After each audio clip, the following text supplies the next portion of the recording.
the 2D animation in this movie, it's absolutely gorgeous.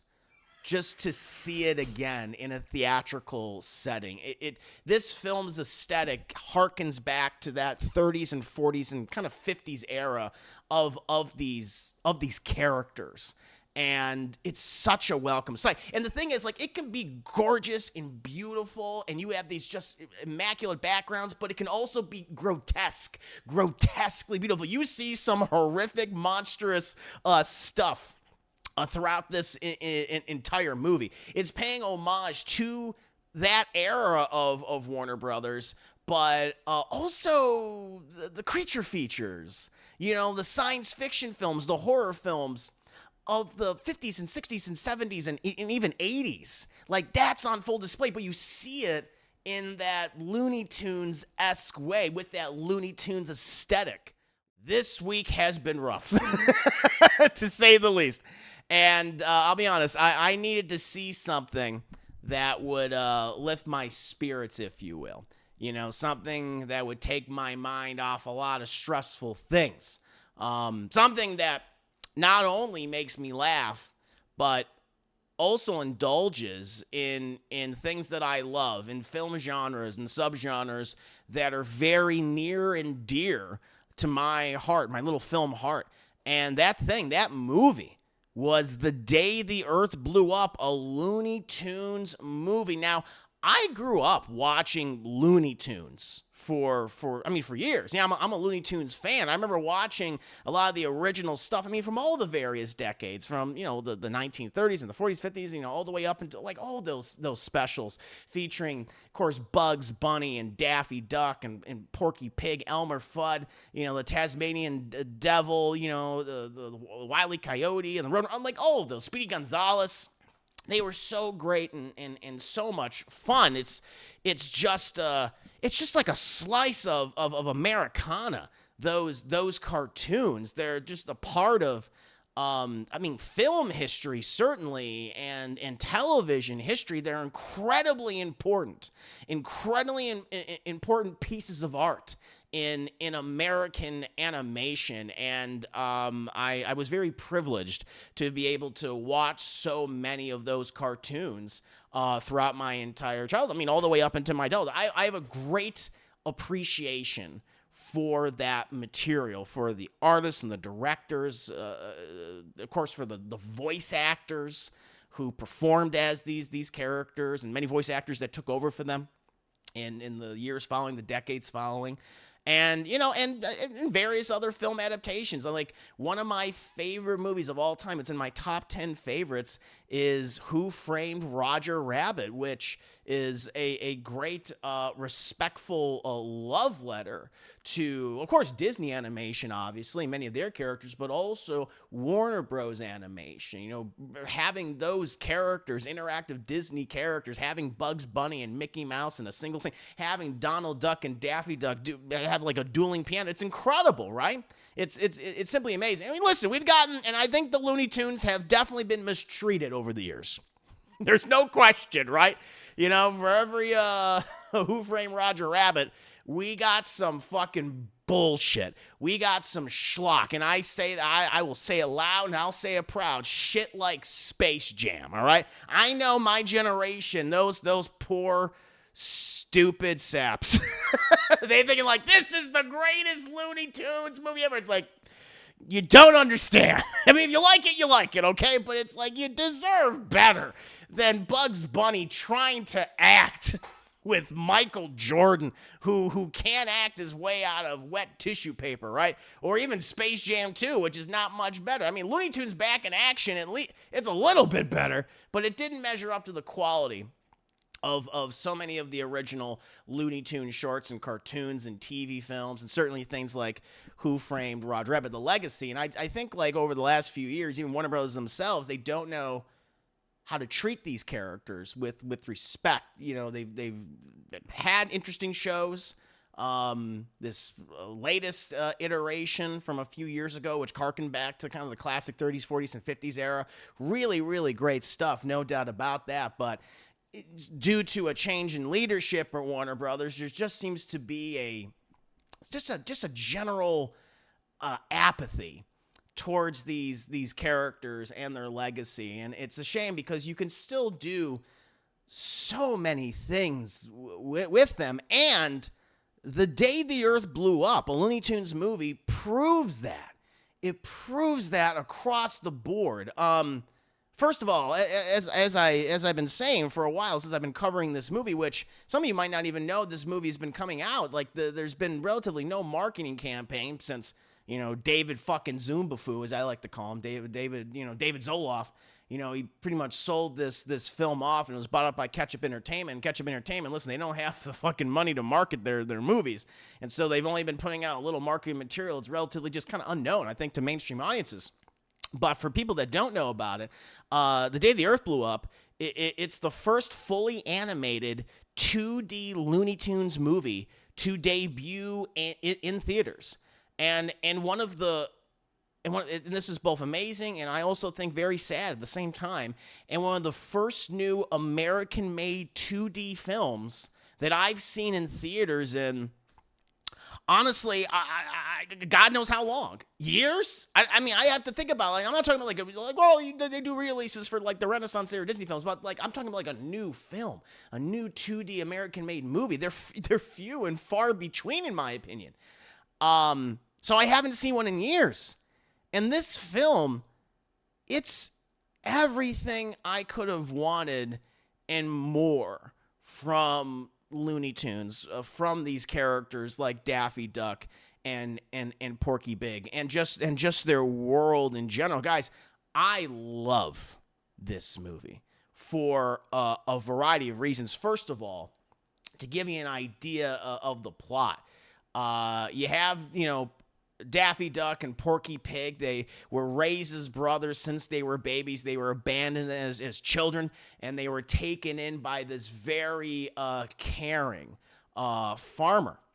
And years later, both Daffy Duck and Porky Pig, they're struggling in terms of their finances, and they need to rebuild their house. And they eventually get a job at this bubblegum factory in order to fix their home. But due to a series of antics, mostly Daffy Duck losing his mind, Daffy and eventually Porky discover this secret alien plot to take over the Earth, the world, via mind control bubblegum. And pretty much this duo, these two brothers, work together to try to stop this alien invader with a little help from some other familiar faces, from Petunia Pig, while also just trying to avoid driving each other insane. First of all, again, as I was saying at the top and just highlighting it, the 2D animation in this movie, it's absolutely gorgeous. Just to see it again in a theatrical setting. This film's aesthetic harkens back to that 30s and 40s and kind of 50s era of these characters. And it's such a welcome sight. And the thing is, like, it can be gorgeous and beautiful, and you have these just immaculate backgrounds, but it can also be grotesquely beautiful. You see some horrific, monstrous stuff throughout this entire movie. It's paying homage to that era of Warner Brothers, but also the creature features, the science fiction films, the horror films of the 50s and 60s and 70s and even 80s. Like, that's on full display, but you see it in that Looney Tunes-esque way with that Looney Tunes aesthetic layered on top. I want to see this movie again just so I can kind of look in the background, because there's so many jokes in this movie. Like, you have so many that are, of course, at the forefront, but then there's like a ton of stuff in the background that you might miss. I was even at certain points like looking like, oh, they have news reports, and of course they have the scrolling cryon,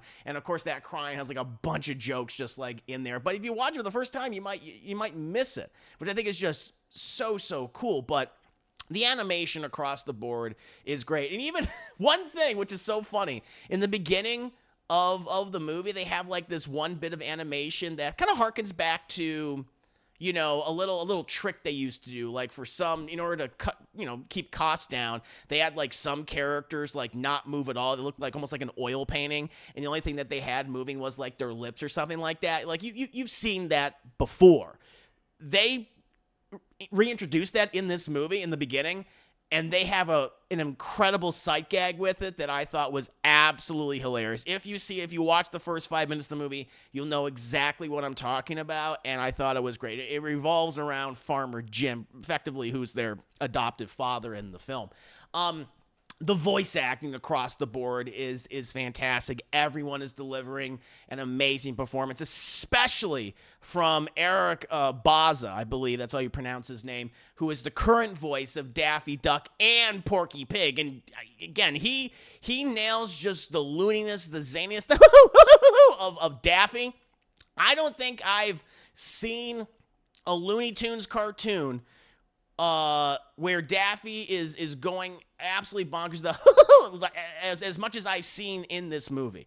He does such a great job, and with his Porky Pig is perfect as well. He nails the stutter, and they have a lot of fun with Porky Pig stutter and Petunia Pig stutter. They also introduce an origin to Porky Pig stutter, which is very, very funny. It's not one of those things where it's like, oh, how did this happen? How did this happen? It's a great gag, and so much of the movie's humor is it's just absolutely hilarious. It's very politically incorrect. Okay, very politically incorrect. Like, right, I love that. It doesn't pull its punches. It definitely has the jokes and the physical gags and the comedy and the wackiness that you expect from Looney Tunes cartoons. The action, all that. It's very violent. It's a very violent movie. Like, people are getting messed up throughout this film. People are exploding, getting smashed, getting squished, getting the ever-living shit beat out of them, right? But they have so much adult innuendo in this movie. They they also are showing off certain physical forms of certain characters. I mean, they straight up have, like, in the first 15 of the movie, you have this one female character who's basically like this part of the homeowners association who's like supposed to look at their home, and she has like just the biggest pair of tits you've ever seen, and like she's literally struggling to like fit back in her car because her boobs are so big. She's like, ah. And Daffy and Porky are just like looking at each other like, oh my god. It's hilarious. I love that so much. And the dynamic between Daffy and Porky is also great. Like, they are brothers, but they're also very different from each other. And they have a great rapport and a great back and forth. And the thing about it is, the thing that I really like, because I think so often when it comes to Daffy, like Daffy originally, people don't know, he was like the looniest of the Looney Tunes. He was the craziest. He was ridiculous. And then there was a shift in his character where he became mean. He became very greedy and selfish, and you started to see that creep in kind of like the middle era of Looney Tunes, and that's pretty much what the character has been. And they have like a little bit of that here, but it's not as overt as it often is. And they give both Porky and Daffy like character arcs in this movie, and you even have them like realize in this film their own faults, their own flaws, and they have like these self-realizing moments, and it's just really, it just feels so earned. I mean, not only just in terms of the context of the movie itself and the story that they're telling, but just for the characters themselves, where they've been a particular way for decades and decades and decades, and they don't really have any like the self-introspective look into their like who they are and what their behavior is like, and they address that in this movie, and throughout the film, you see them become better people, which I think is really nice and really, really interesting. I mean, that's the thing. Like, this movie just has so much heart, especially towards the last third of the film, where they realize, like, okay, we haven't always been on the same wavelength, and they recognize each other's faults. And I just really like that they went into that. Also, the movie just has this incredible love and reverence to science fiction and horror. I mean, its homages to science fiction and horror movies from the 50s, 60s, all the way into the 70s and 80s is great. This movie takes inspiration from films like The Day the Earth Stood Still, The Blob, the 88 Blob, Invasion of the Body Snatchers, both versions, the original 50s Don Siegel film and the one from the 90s, like all that. John Carpenter's The Thing. See a lot of flamethrowers in this movie. Night of the Creeps is a huge influence, especially when it comes to Porky Pig and Petunia Pig and what they end up doing in the movie. And even Michael Bay's Armageddon. Like that, you even see that in the movie. And it's not like, oh, they're just basically like recreating those scenes and just copying them. Like, no, they're taking those ideas from those films and doing their own take on. There's like one super overt reference to a certain movie. But it works. It works really well in the context of the scene itself. I thought that was great. And yeah, as someone who's a big fan of those films, of course, you know, I always talk about science fiction, especially horror. It's two of my favorite genres, and I feel like those two genres are so often looked down upon, sadly, by the filmmaking community and even people in this space. And I think that's wrong and dismissive and honestly fucking stupid. And so to see like this movie just embrace those things and say like, hey, these are important elements of pop culture. These movies influenced so many other amazing pieces of art, and when we're paying respect to them, I thought that was extremely classy, and I really liked that.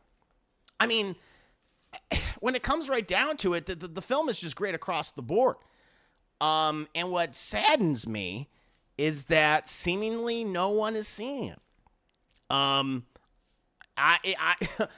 There are 3 people in my audience, and I was one of those people. There was an elderly couple who I imagine saw the first Looney Tunes cartoons when they were children back in the 1930s. And so they were there, and they were having a ball. They were laughing so much at this movie. I heard it was just, they were so adorable and so cute. This couple, I remember like, because I got there about 10 minutes early. And they were already seated. They probably got there like 40 minutes early or something like that. And I remember like the husband and the wife, they were going back about like, do you remember that cartoon when Bugs Bunny fought the Japanese? Like that. They were mentioning all this stuff. And I was like quietly laughing to myself because I also watched those cartoons a little much later on. And they're thinking like, think they're going to do that in this movie? I thought that was great. So I had a nice little pre-show, if you will, of this couple that literally like watched many of these Looney Tunes as they made their debut decades ago, which is pretty incredible. But you know, back to my point, I really encourage people to give this movie a chance to check it out. And you know, it got served a really bad hand, just because originally I think it was supposed to be just a streaming movie. And then, you know, the David Zumbafu and his acolytes pretty much looked at it and said, no, we were kind of abandoning our Looney Tunes characters, and we're not really interested in animation. We're just, you know, they sold this off to Ketchup Entertainment, which, I mean, hey, give them props, Jack. Ketchup Entertainment bought this, and they put it in theaters. Would have probably never seen a theatrical debut under Warner Brothers. The problem is Ketchup Entertainment does not have the resources or the money or the structure in place to properly market something like this. And I think that's why it's really fallen under the radar for, I mean, obviously mainstream audiences, but I think even for people in my space and even our bubble right now. And I think more people are probably talking about, you know, Novocaine, which I actually want to see. I'm like, listen, I'm not, you know, talking shit about that film. I want to see it, actually. I'm sure it's very good. People have been praising it. Or The Electric State, because it looks like it's going to be a big failure. But this movie deserves a lot of attention.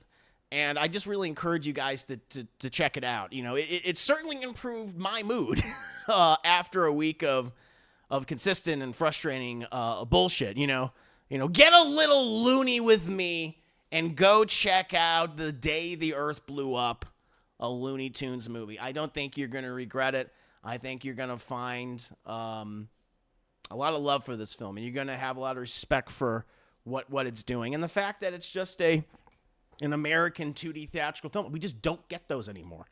It's pretty much been abandoned. And that's sad. And so to see it return, to bear witness to that again, with classic American characters is wonderful. But I'm very curious about you guys. Have you seen the film? Did you love it? I mean, I love this movie. It's one of my favorite movies this year. Did you love it as much as I did? Were you more mixed down? You're like David Zumbafu and his acolytes. We don't need no Looney Tunes. We don't need them. We need housewives of Mississippi. That's what people need. Make that theatrical. Do that. Let me know. 5 minutes later. I also imagine that WBD will shelve any Looney Tunes projects, possibly a lot of animation generally. Me too. No, it bothers me as well because I feel like these the only way these characters are gonna do well is if you put like effort behind them and if you showcase them. Like if you even if you don't do any marketing for this, if you don't like do that, then yeah, no one's gonna even know they exist. No one's gonna check it out, and that's what's so frustrating. You know. Because they're still great. You can still make amazing Looney Tunes cartoons no matter what decade you're in. Like they're timeless. They're universal. You know, they across cultures, all ages. It's utterly bizarre. It's sad. It's sad. The obvious issue is that people don't know this. But 100%. That's the biggest issue. People don't even know this thing came out. They didn't even know about it. Like there was just even like when going to the theater, to some of the biggest animated movies that I saw like last year, they didn't even show the trailer for this film in front of them, which would have been the perfect place to show the trailer. So that's what's, it's sad. It's just, in any case, it's just sad. It's disappointing. It's frustrating. I think the movie's great. It's one of my favorite movies of 2025 right now, alongside Companion, Mickey 17. Really highly recommend watching it. And we'll definitely watch it for a watch party at some point. It'll probably be on VOD very soon, sadly. But I love the movie. At the very least, it's going to find an audience on VOD. It's going to become a cult classic. People are going to reference it and say, like, oh, why didn't this do better? It's going to get the Iron Giant treatment. That's what's going to happen. Oh, and lastly, if you're going, I should also say this will be the very, very last, PPPBS chat. If you're going in expecting, Bugs Bunny's going to show up, or Foghorn Leghorn, or Tweety Bird, Sylvester the cat, they're not in the movie. And as far as I know, they're not referenced. I did not see any overt references to them. Maybe they're super subtle and I missed something, but if I did, they are super subtle. It is the only 3 Looney Tunes, and I actually think that's great. Because I was thinking, like, is Bugs going to show up? Like, I think I have a little cameo. I was thinking there's going to be this one part where it's like, it's where Bugs is going to show up, and he doesn't. And, but I think that's very good because so much of this film is just focused on the 3 of them, on Daffy, on Porky, and Petunia, and their relationship. But I think that's really good because they develop them as characters. They have arcs in this movie, especially Daffy and especially Porky, which I thought was, Bugs costs extra. That would have been a funny reference if it was like, don't expect Bugs Bunny here. He costs extra. He's too expensive. So that would be really fun. And Porky Pig did not rap in this movie. He did not rap in this film.